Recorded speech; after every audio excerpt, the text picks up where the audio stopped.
अस्सलाम वालेकुम। Programme night addition में हम आपको खुशामदीद कहते हैं। नाज़रीन, इस बात में तो कोई शक है ही नहीं कि बिला इम्तियाज़ एहतसाब ही मजबूत जमहूरियत की ज़मानत है और इस एहतसाब से कोई भी मुबर्रा नहीं है, चाहे वो आम आदमी है, सियासतदान है, ब्यूरोक्रेट है या कोई और बड़ा ओहदेदार है। जस्टिस फ़ाइज़ ईसा के इस केस में भी असल जीत अगर देखी जाए तो एहतसाब की ही हुई है। भले ही सुप्रीम कोर्ट ने सदारती रेफरेंस को कलअदम करार दे दिया है, लेकिन अगर देखा जाए तो जो सब्जेक्ट था यानी एहतसाब का मामला, इसको सुप्रीम कोर्ट ने जिंदा रखा है। ये केस अभी अपने मंतकी अंजाम को नहीं पहुंचा है और अब मामले से हुकूमत जो है मुकम्मल तौर पर आउट हो चुकी है। अब ये मामला जो है FBR, सुप्रीम जुडिशल काउंसिल और जस्टिस काजी फ़ाइज़ ईसा साहब की फैमिली के दरमियान है, जबकि हुकूमती वकील फ़रोग नसीम का भी यही मौक़िफ़ रहा है कि इस केस में असासों की जो तफसील है, डिटेल है, मनी ट्रेल है, उसको सामने लाया जाए।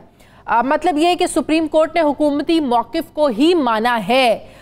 सुप्रीम कोर्ट के फैसले के मुताबिक FBR आइंदा 2 माह में काजी फ़ाइज़ ईसा की फैमिली के टैक्सेस के मामले की जो इन्वेस्टिगेशन है इसको मुकम्मल करे, उनसे लंदन में जायदाद के बारे में तफसीलात और आमदन के जो ज़राए हैं वो भी पूछे। फैसले में कहा गया है कि FBR 60 दिन में कार्रवाई को मुकम्मल करे, फिर तहकीकात के बाद रिपोर्ट को सुप्रीम जुडिशल काउंसिल को भेजा जाए। अगर इस तहकीकात में जस्टिस फ़ाइज़ ईसा के खिलाफ कोई चीज़ सामने आ जाती है तो सुप्रीम जुडिशल काउंसिल इस मामले पर आइन के आर्टिकल 209 के तहत असखुद नोटिस लेकर कार्रवाई कर सकती है। सुप्रीम कोर्ट के फैसले में यह भी लिखा गया है कि कार्रवाई मुकम्मल करने के बाद FBR के चेयरमैन 75 दिन में रिपोर्ट सुप्रीम कोर्ट के रजिस्ट्रार को जमा कराएंगे और अगर 100 दिन तक FBR की तरफ से रिपोर्ट नहीं आती तो सुप्रीम कोर्ट के रजिस्ट्रार महकमे से फिर जवाब मांगे और FBR के चेयरमैन को इस हवाले से वजाहत भी देना होगी। अदालत ने जो शॉर्ट जजमेंट है इसमें जस्टिस काजी फ़ाइज़ ईसा के खिलाफ सुप्रीम जुडिशल काउंसिल में दायर रेफरेंस को तो कलअदम करार दिया है, लेकिन किन वजूहात की बिना पर इसे कलअदम करार दिया गया इसकी तफसील जो यकीनन जो डिटेल जजमेंट आएगी उसमें सामने आ जाएगी।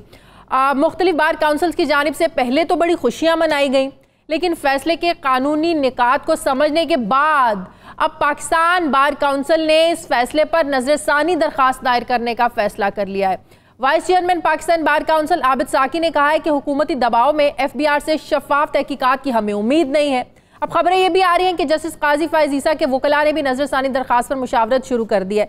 इस सब पर बात करने के लिए मेरे साथ मौजूद हैं इसी केस में हुकूमती वकील जो बैरिस्टर फ़रोग नसीम साहब, उनसे मैं बात करूंगी डिटेल में। अस्सलाम वालेकुम, बहुत बहुत शुक्रिया फ़रोग नसीम साहब आपका, आपने वक्त दिया।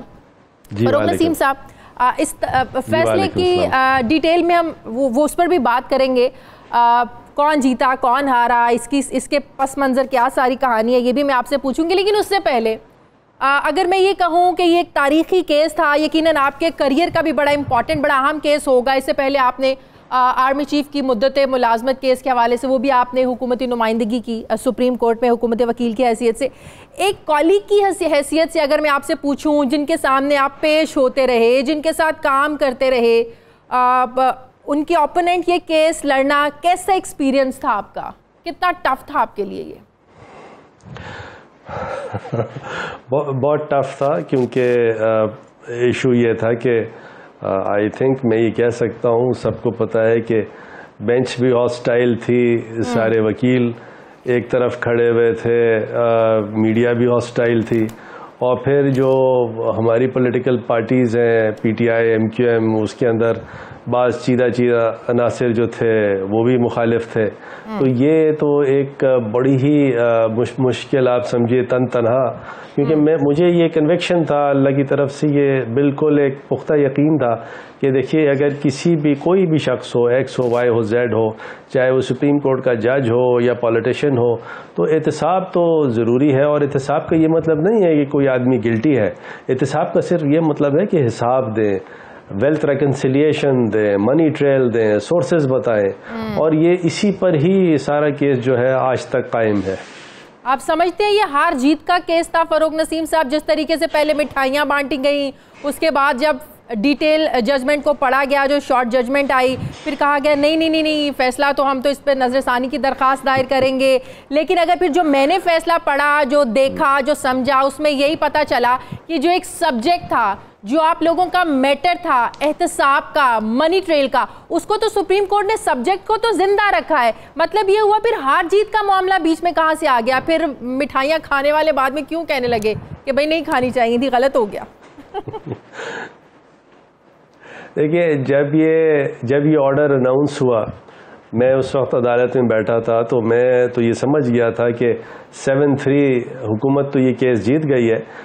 लेकिन कोर्ट से निकलते ही जब जर्नलिस्ट हजरात ने मुझसे ये सवाल जवाब किया, क्योंकि ये लोग शायद ये समझ रहे थे और जर्नलिस्ट भी शायद ये समझ रहे थे कि शायद हुकूमत ये केस हार गई है, तो मुझसे जब सवाल किया तो मैंने उसी वक्त जवाब दिया कि कोई ये वो केस हार जीत का है नहीं, बाकी दूसरे केसेस ज़रूर होते हैं हार जीत के। और ये आज भी आपके प्रोग्राम में उससे पहले भी कह चुका हूँ कि देखिए ठीक है कि हम केस तो ये जीत गए, लेकिन मेरा नहीं ख्याल कि इसमें किसी की हार है किसी की जीत है। इसमें सिर्फ और सिर्फ जो जीता है वो सुप्रीम कोर्ट जीता है, क्योंकि उसने ये साबित कर दिया है कि उनके अपने जजेस जो हैं वो उन्होंने फैसला दे दिया है 7-3 कि हम लोग भी एहतसाब से बाला तर रही हैं। तो मैं सुप्रीम कोर्ट की बड़ी तारीफ करूंगा कि उन्होंने अपने आप पर ये एहतसाब जो है नाफिजुल अमल कर दिया है। अच्छा, जजमेंट में ये तो कहीं नहीं लिखा कि ये जो रेफरेंस था ये बदनीयती पर मबनी था, फिर इस बारे में ये प्रोपेगेंडा और ये कहना कि सुप्रीम कोर्ट ने ये कह दिया कि ये रेफरेंस ही बदनीयती पे था इसलिए हम इसको कलअदम करार दे रहे हैं, जजमेंट में तो ये कहीं नहीं था।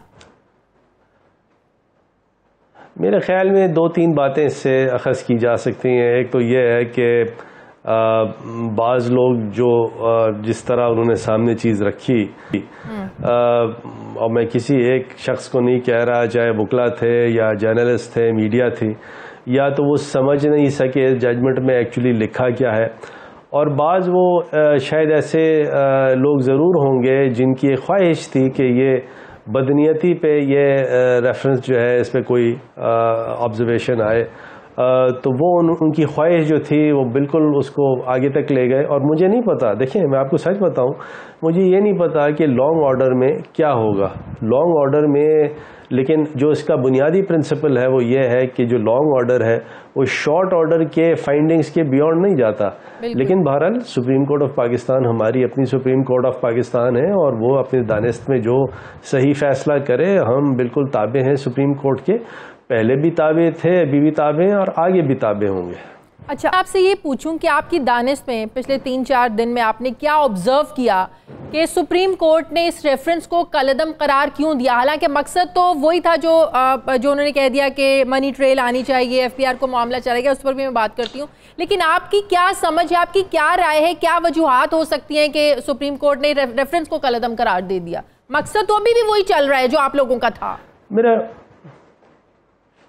मेरा ख्याल में सुप्रीम कोर्ट, मैं गलत भी हो सकता हूं, और क्योंकि अब केस ख़त्म हो गया है तो लिहाजा मैं इस पे शायद कुछ एक एकेडमिक कमेंट कर सकता हूं। शायद सुप्रीम कोर्ट ने ये सोचा हो या ये ऑर्डर में आए कि क्योंकि ये इस रेफरेंस को चलाने से पहले, इसको भेजने से पहले उनकी जस्टिस काजी फैज़ ईसा साहब की जो मिसेस हैं, उनके बच्चे हैं, उनसे पहले एफबीआर को पूछना चाहिए, और जब वो पूछ लें और वो मनी ट्रेल ना दे सके, उसके बाद ये इस किस्म का डिसिप्लिनरी रेफरेंस जो है सुप्रीम जुडिशल काउंसिल के पास जाना चाहिए था। ये मेरे ख्याल में हो सकता है उनके जहन में ये बात हो, लेकिन मुझे नहीं पता कि आगे ऑर्डर में वो क्या लिखते हैं। लेकिन अच्छा, क्योंकि ये थोड़ा सा डिस्कशन सुप्रीम कोर्ट में इस तरह का हुआ था, और एक वक्त ऐसा आया कि सुप्रीम कोर्ट ने मुझे ये कहा कि आप हमें इंस्ट्रक्शंस लेके आए प्राइम मिनिस्टर इमरान खान साहब से कि अगर हम ये मामला एफबीआर को भेज दें और फिर एफबीआर से ये मामला जो है सुप्रीम जुडिशल काउंसिल चली जाए, आपका शो कॉज नोटिस पेंडिंग रहेगा। मैं इमरान खान साहब से मिला और मैंने उनको एक्सप्लेन किया, और मैंने कहा देखिए हमारा किसी से एनिमोसिटी नहीं है, किसी से हमारी कोई अदावत नहीं है, काजी फैज़ ईसा साहब हों या कोई साहब हों, बिल्कुल दिल में ना आपके ना मेरे ना सदर अलवी के या फेडरल गवर्नमेंट की किसी किस्म की कोई दिल में किसी की कोई एनिमोसिटी नहीं है, कोई राइवलरी नहीं है। तो हमें ये बात मान लेनी चाहिए ताकि हम ये साबित कर सकें अदालत के सामने, अपने बारोफाइट्स दिखा सकें, गुड फेथ दिखा सकें कि देखिए हम तो सिर्फ ये चाहते हैं कि एहतसाब हो।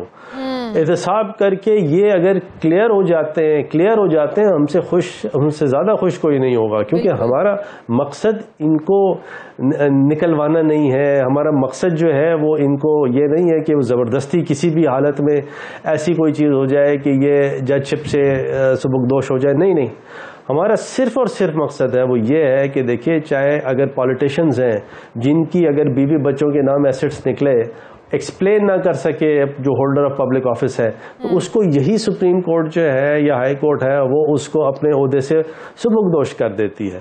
तो ये सुप्रीम कोर्ट और हाई कोर्ट के जजेस के ऊपर एक हायर ड्यूटी लगती है कि वो हर तरह का एहतसाब जो है, अगर इस किस्म का, स्पेशली इस किस्म का कोई फाइनेंशियल चीज़ है, उसको क्लियर करें। अदरवाइज लोग जो है उनका परसेप्शन इस जुडिशरी के लिए जो है वो जब तक पॉजिटिव नहीं होगा, शफाफ नहीं होगा, तो जो कोड ऑफ कॉन्डक्ट है उसके हिसाब से जज ब्लेमलेस नहीं रह सकेगा और जज अपना काम नहीं कर सकेगा। और ये जो अकाउंटेबिलिटी है, जुडिशियल अकाउंटेबिलिटी, वो बहुत ज़रूरी है अगर जुडिशियल इंडिपेंडेंस होनी है।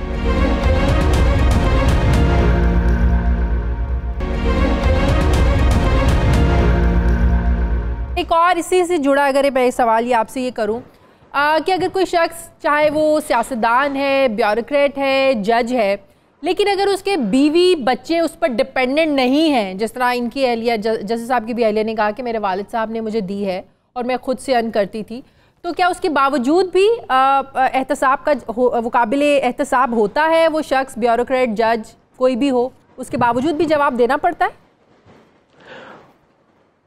देखिए, मैंने इसकी अदालत में जब ये बात आई तो मैंने एक एग्जाम्पल दी अदालत में। मैंने कहा देखिए होगा ये, और इस पे एक गालबन 2004 या 14 का एक सुप्रीम कोर्ट ऑफ इंडिया का जजमेंट था जिसमें उन्होंने इसी तरह की बात की कि अगर हम इस तरह एहतसाब नहीं करेंगे किसी ब्यूरोक्रेट का या पब्लिक सर्वेंट का, क्योंकि सुप्रीम कोर्ट के जजेस और हाई कोर्ट के जजेस पब्लिक सर्वेंट हैं, तो होगा ये कि कोई भी आदमी जो है अपनी बेगम साहिबा के नाम एक फ्लैट ले लेगा, उससे उसको रेंट आना शुरू हो जाएगा, थोड़ी सी इनकम हो जाएगी, और करोड़ों अरबों के, वो मैं इनकी बात बिल्कुल नहीं कर रहा, करोड़ों अरबों की दूसरी प्रॉपर्टी बना लेगा। और उससे अगर पूछा जाएगा वो कहेगा ये मेरी बीवी तो इंडिपेंडेंट है, जाएं उससे आप पूछें। अच्छा। देखिए, ये इस तरह नहीं है, बल्कि सो मच सो एक चीफ जस्टिस ऑफ जिब्राल्टर जो गरनाता है, वहाँ एक चीफ जस्टिस साहब थे, उनकी बेगम साहिबा जो कि सोलिसिटर थी, लॉयर थी, इंडिपेंडेंट थी, उन्होंने ख़त लिखा वहाँ के बार काउंसिल के चीफ के खिलाफ और एक डेफेमेशन का, लाइबल का नोटिस दिया। उन चीफ जस्टिस साहब के खिलाफ डिसिप्लिनरी प्रोसीडिंग्स हुई और उनको निकाल दिया गया इस बिना पर कि आप और आपकी बीवी जो हैं क्लोजली कनेक्टेड हैं, चाहे वो फाइनेंशियली अदरवाइज इंडिपेंडेंट भी हों, कोई भी काम आपकी बेगम साहिबा करेंगी, आप जिम्मेदार हैं। तो उस बेसिस पे, और ये आर्ग्यूमेंट है, उन्होंने ये कहा कि देखिए मेरी बेगम अलग है, इंडिपेंडेंट है। उनका नहीं जी, आपको ओपनली आना चाहिए था, आपको डिसोसिएट करना चाहिए था, और ऐसे भी आपकी बेगम साहिबा और आपका रिलेशनशिप इतना प्रॉक्सिमिटी का है। अच्छा, अब वो तो एक लेटर का था, ये तो फाइनेंशियल इश्यूज हैं इसमें प्रॉपर्टी की लेन देन, प्रॉपर्टी की वेल्थ रिकंसिलिएशन, इसके सोर्सेज, इसकी मनी ट्रेल, ये जब तक ये चीज कहीं ना कहीं फरूक नसीम साहब है वो एवनफील्ड रेफरेंस केस जिसमें सजा भी हुई नवाज शरीफ साहब को, और वो भी लंदन प्रॉपर्टीज का केस, उसमें भी मनी ट्रेल का मामला, ये भी प्रॉपर्टी का केस, इस पे भी मनी ट्रेल का मामला, वहां भी मनी ट्रेल नहीं दी गई, यहाँ भी नहीं दी गई, तो काफी हद तक मुमासलत है ना इन दोनों केसेस में? जी है, मुमासलत है, और मैंने ये सामने रखा भी, और ये जजमेंट मैंने साइट भी किया, पनामा केस साइट भी किया कि इसमें मुमासलत है, क्योंकि देखिए उसमें यही था नवाज शरीफ साहब कह रहे थे मुझसे नहीं पूछें। हाँ। आप इन बच्चों से पूछें, ये एडल्ट हैं, और यार ये इनसे पूछें।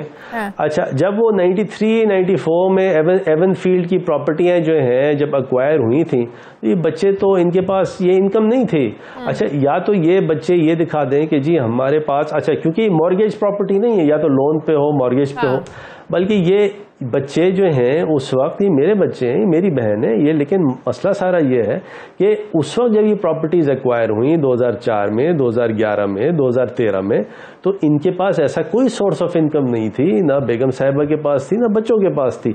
इसीलिए सुप्रीम कोर्ट ने इसको अलाइव रखा कि अच्छा चलिए छोड़िए, आप जाइए FBR में अपनी प्रॉपर मनी ट्रेल दीजिए, वो रिपोर्ट या ऑर्डर जो है वो FBI का वो आ जाएगा सुप्रीम जुडिशल काउंसिल के पास। सुप्रीम जुडिशल काउंसिल इसका फैसला कर देगी। सही। अच्छा फरूक, अब जैसे अब ये बैरून मुल्क जायदाद असासों का मामला है, तो क्या FBI को ये अप्रोच हासिल होगी कि वो बाहर से भी अगर कोई इन्फॉर्मेशन लेना चाहे, लाइक वो मनी ट्रेल चाहते हैं, वो चाहते हैं कि डिटेल्स पता की जाए, कब खरीदी, कैसे खरीदी, तो ये एक्सेस उन्हें मिल सकती है? इजी होगा उनके लिए? सारी उनको इजाज़त होगी, इजाज़त मिल जाएगी कि वो बाहर से सारी डिटेल्स इकट्ठी कर सकें? बड़ा रेलेवेंट सवाल है आपका, और लगता है आपने माशाल्लाह बड़ी स्टडी की हुई है इसकी।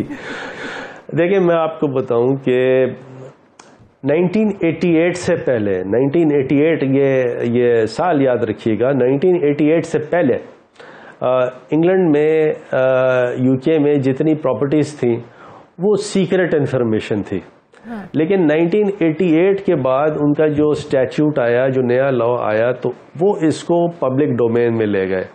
और 2002 में जो इनका स्टैट्यूट आया, जो लॉ आया, एक्ट ऑफ पार्लियामेंट आया, तो उससे ये तमाम प्रॉपर्टीज़ को कहा जाता है ये पार्ट ऑफ पब्लिक रिकॉर्ड है और इन द पब्लिक डोमेन है। और अगर कोई चीज़ पब्लिक डोमेन में हो तो ना उसके लिए कहते हैं कि सीक्रेट है, ना कोई ये कह सकता है कि सर्वेलेंस हुई। ये कोई चीज़ अगर पब्लिक डोमेन में है तो बात ख़त्म हो जाती है। अब वेबसाइट है 192.com, आप अभी बैठी हैं, प्रोग्राम आप कर रही हैं, डेमो मैंने, और ये डेमो देने के लिए भी हम सारे तैयार थे, सारा कुछ, कि 192.com में आप अगर किसी का भी नाम लिखे तो उस नाम से उस आदमी का वो एड्रेस आ जाता है जिसमें वो रह रहा होता है। अच्छा। और फिर उस एड्रेस को अगर आप दूसरी वेबसाइट है लंदन रजिस्ट्री की, उसमें अगर आप डालें तो ये पता पड़ जाता है कि ये प्रॉपर्टी किसकी ओनरशिप में है, कितने में खरीदी गई, कितने में बेची गई, और वो तमाम खरीदो फरोख्त की वैल्यू जो है वो पब्लिक रिकॉर्ड है, और वो एक्चुअली इस रेफरेंस में लगी हुई है। और इस रेफरेंस में जो ये पब्लिक जो ये प्रॉपर्टीज थी, इसकी खरीदो फरोख्त थी, इसकी वैल्यूएशन थी, वो जस्टिस काजी फैज़ ईसा ने डिनाई नहीं किया आज तक, और ये accepted, admitted piece of evidence है, और इस पे कोई फैक्ट इन इशू नहीं है। ये बिल्कुल ऐसी चीज़ है कि जिसपे ये ऑलरेडी इंफॉर्मेशन पब्लिक डोमेन में है और अवेलेबल है। अब तो ये केस फाइल करने के बाद तो ये सबको ये बात पता चल गई। बिल्कुल सही। तो जैसे आपका सवाल था कि FBI के पास वो तमाम ज़राए हैं, तमाम वो प्रोटोकॉल्स हैं, मेरे ख्याल में यूनाइटेड नेशंस के, OECD के, वो तमाम है जिससे वो बिल्कुल जानकारी हासिल कर सकते हैं। लेकिन यहाँ तो क्योंकि तमाम चीज़ें एडमिटेड हैं, वो डॉक्यूमेंट्स ऑन रिकॉर्ड हैं, तो इतनी लंबी एक्सरसाइज नहीं है। इनको सिर्फ जो बेगम साहिबा हैं और बच्चे हैं, इनको सही उसकी मनी ट्रेल दे दें, सोर्सेज दे दें, ये बता दें ये पैसे गए कहाँ से, कैसे गए यहाँ से। क्योंकि देखें यहाँ शायद स्टेट बैंक का भी सर्कुलर है कि अगर पाकिस्तान से पैसे कोई बाहर ले जा सकता है, या तो एजुकेशन हो या मेडिकल रीजंस हो, लेकिन कोई आदमी प्रॉपर्टी खरीदने के लिए नहीं ले जा सकता। But this is subject to correction, मतलब ये जो मुझे याद पड़ता है इस तरह की बात है। तो ये तमाम मनी ट्रेल जो है, ये तमाम जस्टिफिकेशन है, वो ये रखते हैं, मामला ख़त्म करें, इट्स एंड ऑफ मैटर। सही। आल उसके साथ ज़रा ये भी बाद में बता दीजिएगा, ओथ कब ले रहे हैं दोबारा, या आप किसी और केस का इंतज़ार है? अच्छा इसमें आखिरी सवाल इसी से जुड़ा, आप क्या आप FBI को ही अपनी रिपोर्ट तैयार करनी है, चाहे वो मुतमईन हो ना मुतमईन हो, फिर सुप्रीम जुडिशल काउंसिल को वो भेजेंगे, फिर सुप्रीम जुडिशल काउंसिल इस रिपोर्ट की रोशनी में कार्रवाई करने का मजाज होगा, राइट? ऐसा ही है। और मैं आपको सिर्फ ये गुजारिश करूं कि अगर तो ये जस्टिफिकेशन सही आ जाती है, सोर्सेज सही आ जाते हैं, मनी ट्रेल आ जाती है, तो FBI को इनकी बात तस्लीम कर लेनी चाहिए। और अगर किसी वजह से इनकी जस्टिफिकेशन सही नहीं है, मनी ट्रेल सही नहीं है, तो एक ऑर्डर बना के, रिपोर्ट बना के, ऑर्डर ही होगा वो बना के सुप्रीम जुडिशल काउंसिल को भेज दें, और फिर सुप्रीम जुडिशल काउंसिल की मर्जी है उसको वो कैसे डील करते हैं, उस पर कोई शो कॉज देते हैं या मामला ख़त्म करते हैं। ये सिर्फ SJC और FBI के दरमियान अब है, उसका ताल्लुक ना गवर्नमेंट से है, ना किसी प्रेसिडेंट से, प्राइम मिनिस्टर, तो ये कोई इशू नहीं है अब।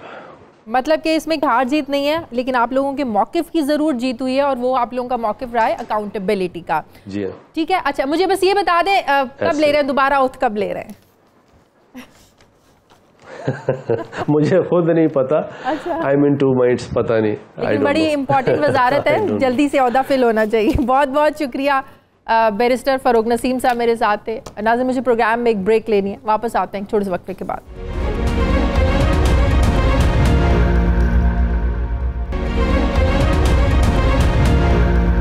नाज़रीन जून का महीना पाकिस्तान में कोरोना के हवाले से इंतहाई खतरनाक साबित हुआ है, जबकि हुकूमत और दीगर इदारे ये वार्निंग दे रहे हैं कि जुलाई और अगस्त में कोरोना वायरस के फैलाव से सूरत हाल जो है ये मजीद ख़राब हो सकती है।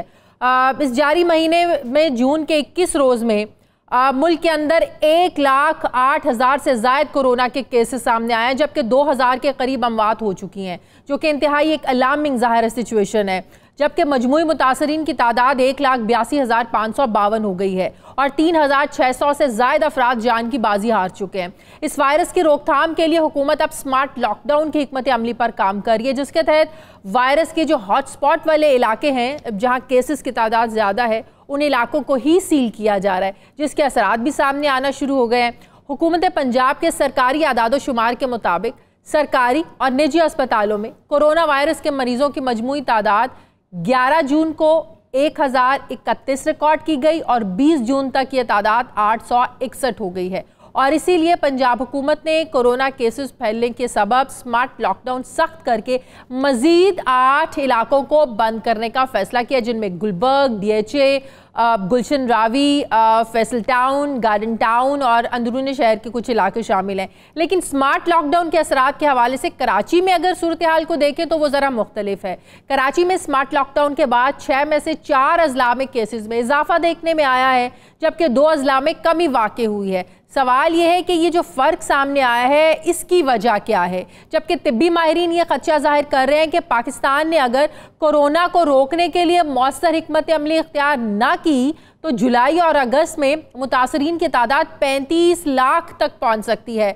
Vice chancellor university of health sciences professor doctor Javed Akram ये कहते हैं कि पाकिस्तान में कोरोना से मुतासरा एक मरीज 3 अफराद में वायरस मुंतकिल करने का बायस बन रहा है, जबकि ग्रैंड हेल्थ अलायंस के चेयरमैन डॉक्टर सलमान हसीब ने दावा किया है कि 50% हेल्थ प्रोफेशनल्स कोरोना से मुतासिर हैं और अस्पतालों में अब जगह की कमी है, जबकि अमवात 4 गुना तक बढ़ सकती हैं। माहिरीन की जानिब से यह भी दावा सामने आया कि बहुत बड़ी तादाद ऐसे लोगों की भी है जो कोरोना से मुतासिर है लेकिन इनका कोई रिकॉर्ड ही नहीं है। फिर ऐसी सूरत हाल में वज़ीर-ए-आज़म इमरान खान ने कोरोना वायरस के फैलाव को रोकने के लिए एक बार फिर से लॉकडाउन की मुखालिफत करते हुए आज ये उन्होंने कहा है कि पाबंदियों ने जो हालात पैदा किए हैं इसकी मिसाल नहीं मिलती है। सूबे पूछ लेते तो कभी ऐसा लॉकडाउन ना करने देता। बड़ी तनकीद हुई लेकिन शुक्र है मेरी बात मान ली गई। मैं बात करूंगी। मुझे ज्वाइन किया vice chancellor university of health sciences doctor Javed Akram साहब ने। अस्सलाम वालेकुम, बहुत बहुत शुक्रिया डॉक्टर साहब आपका।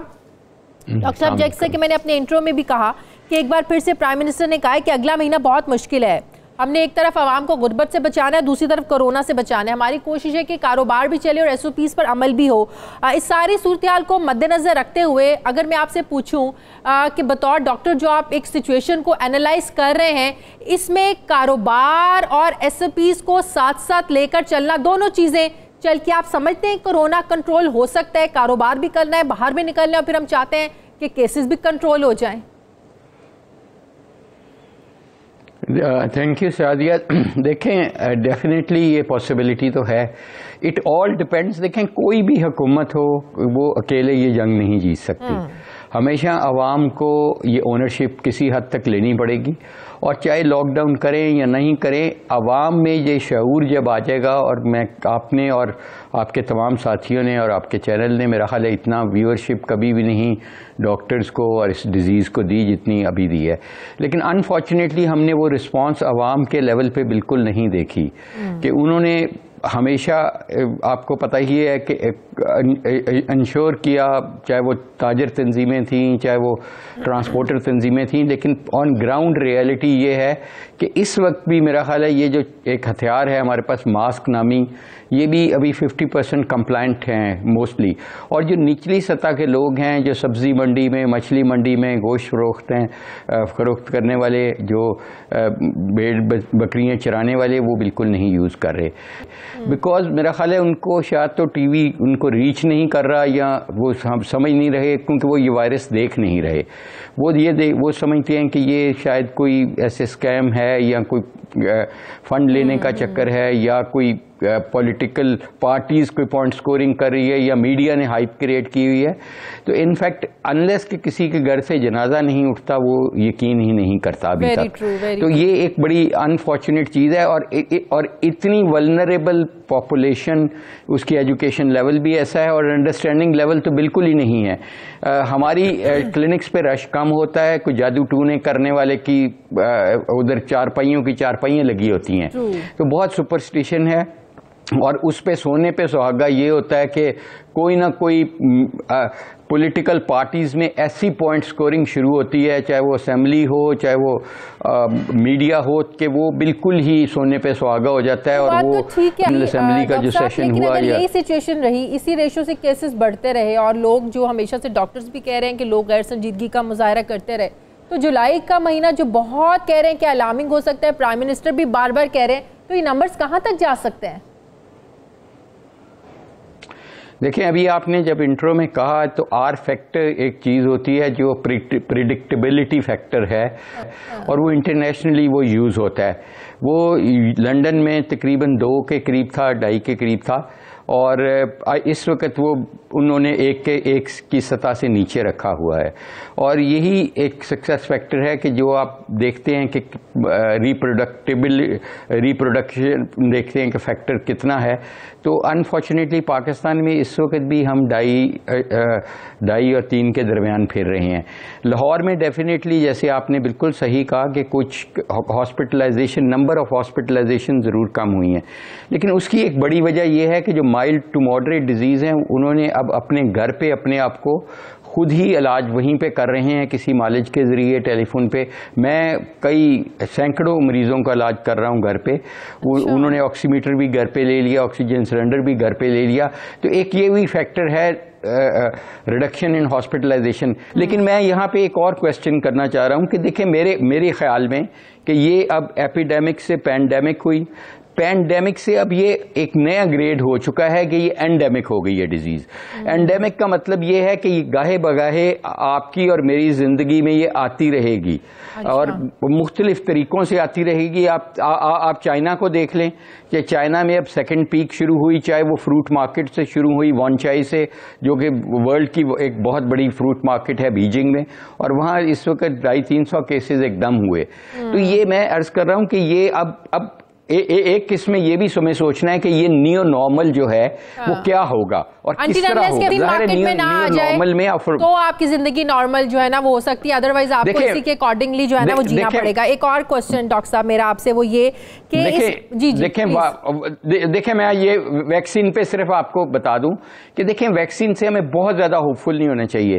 तकरीबन 9 के करीब ग्रुप्स नाकाम हुए, और ये आरएनए वायरस है। और रिमेंबर के जो एड्स की HIV की वायरस है उस पर हम 40-50 साल से काम कर रहे हैं, हमें कोई वैक्सीन नहीं मिली। हेपेटाइटिस C की भी RNA वायरस है और ये भी RNA वायरस है। It's not that easy, even produce हो भी जाए तो ट्रायल्स में किस तरह कामयाब होती है। तो ये जो नियर नॉर्मल है ना, कि जिसमें अपनी एक्टिविटीज भी जारी रखनी है हमने और सेफ भी बनाना है, that is extremely important for individuals, for groups, for studios, for hospitals, for offices.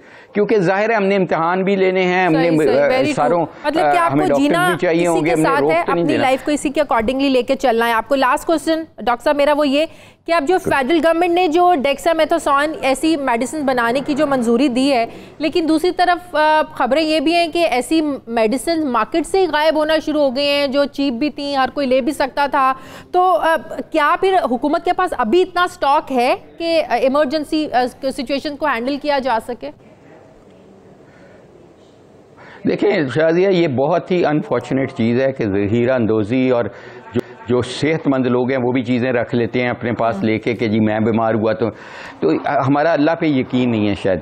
तो मैं ये बताऊं कि इस स्टडी का, जिसका नाम रिकवरी स्टडी है, ये रिकवरी का एक आर्म है और हम उसमें बड़े एक्टिवली इन्वॉल्व है मेरी यूनिवर्सिटी। इसकी कोई ज़ीरो इम्प्लीकेशन है प्रैक्टिकल पाकिस्तान में, इसलिए कि जो भी कोरोना के साथ साइटोकाइन स्ट्रॉम या सीरियसली क्रिटिकली इल होता है, उन तमाम 100% मैं चैलेंज करता हूं, कोई ऐसा मरीज नहीं है ICU में या HDU में मेरे ज़ेर इलाज या मेरे दोस्तों के बहनों के ज़ेर इलाज कि जिसको स्टीरॉयड नहीं मिल रही, चाहे उसको हाइड्रोकॉर्टिसोन मिल रहा है, चाहे उसको मिथाइल प्रेडनिसोलोन मिल रहा है, डेल्टा कॉर्टिन मिल रहा है या डेक्सामीथासोन, ये सब एक ही चीज़ है, एक ही चीज है, दे आर ऑल कॉर्टिकोस्टेरॉइड। तो ये तो नॉर्मली हम सबको दे रहे थे ऑलरेडी, इसकी कोई इम्प्लीकेशन नहीं है। ये बहुत बड़ी बेवकूफ़ी है कि इसके कोई इस तरह इंटरप्रेट कर रहा है कि ये कोई नई चीज हुई है। ये पूरी दुनिया में ये स्टैंडर्ड थेरेपी है कि हम जब क्रिटिकली इल जिनके लंग में अफेक्ट हो जाती हैं, सोती है, हम उनको IV स्टीरॉइड्स देते हैं। ये एक नॉर्मल चीज है, इसलिए मैं नहीं समझता कि इसकी कोई भी जरूरत है कि इसको कोई ज़ख़ीरा अंदोज़ी करे। बिल्कुल सही, बहुत बहुत शुक्रिया vice chancellor university of health sciences doctor Javed Akram साहब मेरे साथ हैं। मुझे प्रोग्राम में एक ब्रेक लेनी है, नाज़रीन वापस आते हैं एक छोटे से वक्फे के बाद।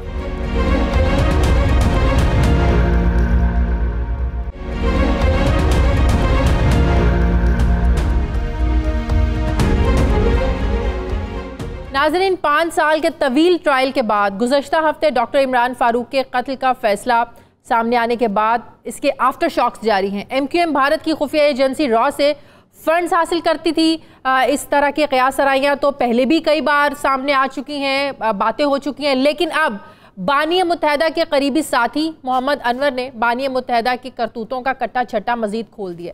मोहम्मद अनवर ने तस्दीक की है कि MQM लंदन में भारत से फंडिंग हासिल करती रही है। भारतीय एहलकारों से मिलने वाली रकूम हमेशा पार्टी क़यादत को दी है। मोहम्मद अनवर के मुताबिक नदीम नुसरत ने 90 के दिहाई में लंदन में भारतीय सिफारतकार से उनकी मुलाकात भी कराई थी, जिसके बाद भारत ने MQM को फ़ंड्स की फराहमी शुरू की और उन्हें पार्टी की क़यादत ने फ़ंड्स की वसूली के हवाले से भारत के साथ राब्ताकार के तौर पर खिदमात अंजाम देने की हिदायत की थी। मज़ीद उन्होंने कहा कि मैंने हमेशा पार्टी क़यादत की जानिब से भारतीय ज़राए से राब्ते की कभी अपनी ज़ाती हैसियत से नहीं किए। मोहम्मद अनवर ने मज़ीद कहा कि MQM पाकिस्तान कराची में तोड़फोड़ और कत्लो गारत की जिम्मेदार है। उन्होंने ये भी इंकशाफ किया कि MQM पाकिस्तान के रहनुमा इतने फरिश्ता नहीं जितना वो इन दिनों खुद को जाहिर कर रहे हैं। कराची में बड़े पैमाने पर तोड़फोड़ और कत्लो गारत के जिम्मेदार MQM कराची के ओहदेदार हैं।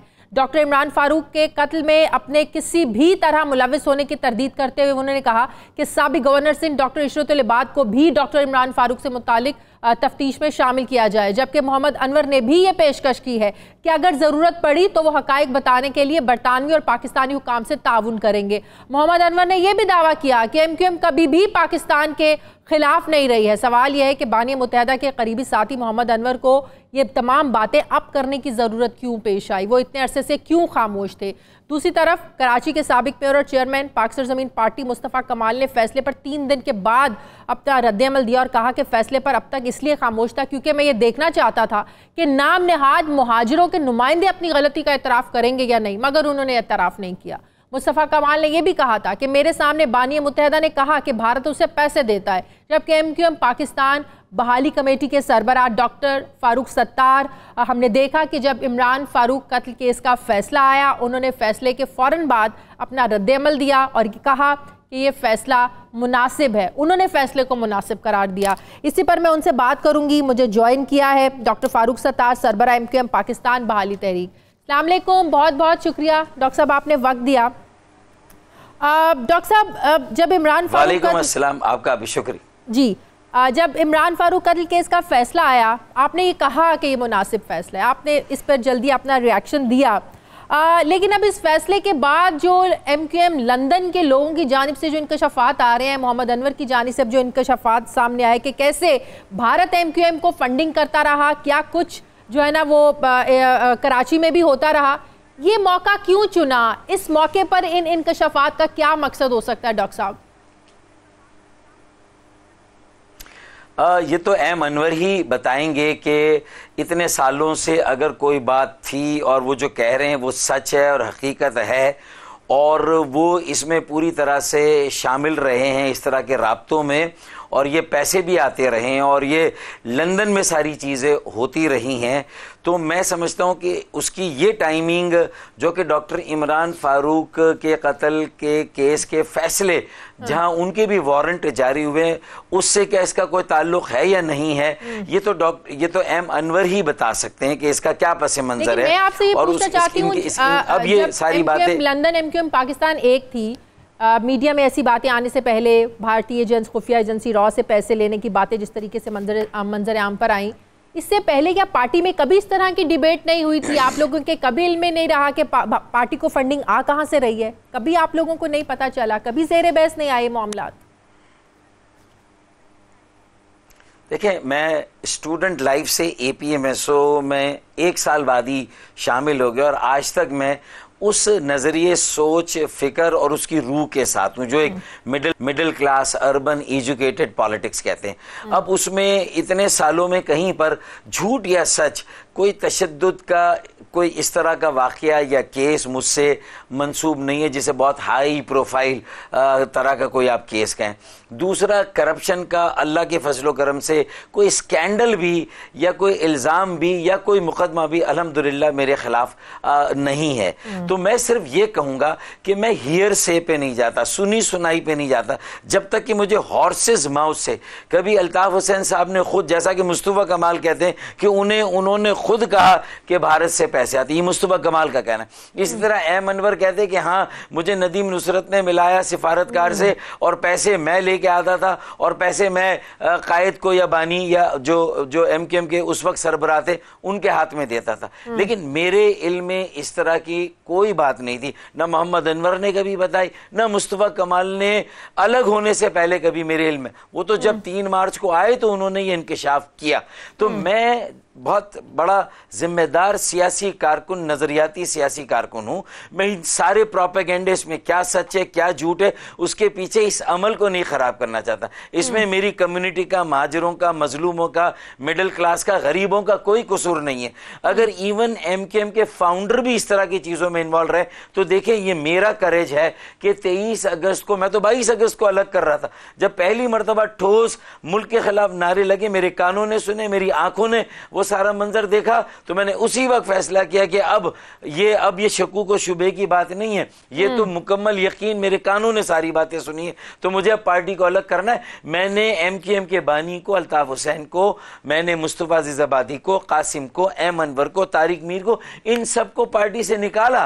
मैंने पार्टी को उनसे अलग किया और MKM लंदन को MKM पाकिस्तान बनाया। ये पहली मरतबा जब ठोस बात थी। दूसरी मरतबा जब बरतानवी इदारों के ताउन से उनके सबूत और शवाहिद फराहम करने के बाद जब ये सूरत हाल हुई और ये मुकदमा चला और अपने किसी मंतकी अंजाम तक पहुंचा, तो मैंने कोर्ट की क्रेडिबिलिटी, ATC, मैंने ये बात ही नहीं की। मैंने कानूनी मुशगाफी में जाए बगैर उनकी बेवा के ट्वीट को देखा, उनकी वालदा के इत्मीनान को देखा। मैं उनके साथ खड़ा हूं, शहीदों के साथ खड़ा हूं। मैंने कहा मुनासिब फैसला है, उनके कलेजों को ठंडक हुई है, मैंने उस फैसले को भी मान लिया। तो मैं ठोस बातों पर जाऊंगा। अब एक ठोस बात तीसरी आई है, एम अनवर का ये बयान। मैं चाहता हूं कि बरतानवी इदारे उसी तरह ताउन करें पाकिस्तानी एजेंसियों के साथ, पाकिस्तानी इदारों के साथ, और यह मामला भी अपने मंतकी अंजाम तक पहुंचे ताकि दूध का दूध और पानी का पानी हो जाए। और इसकी सजा मेरी पूरी बरादरी, कम्युनिटी, कराची शहर, सिंध के शहरों को ना मिले, जहां हमारे खिलाफ तो सब कुछ हो रहा है, लेकिन यह है कि 12 सालों से बिला शिरकत गैर पीपल्स पार्टी वडेरे हुक्मरान जो कराची के साथ कर रहे हैं, जो 12 साल से एक बूंद इजाफी पानी कराची को नहीं मिला। लेकिन यही पीपल्स पार्टी की हिस्सेदार भी रही है ना, शराकत इक़्तिदार भी रही है ना इसी पीपल्स पार्टी के साथ।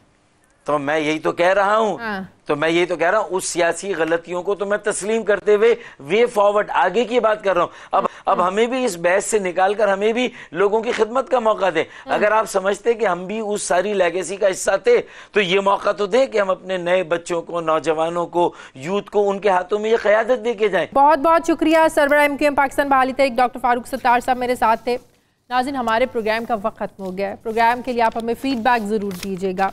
मेरी आपसे मुलाकात होगी कल। अपना ख्याल रखिएगा। अल्लाह हाफ़िज़।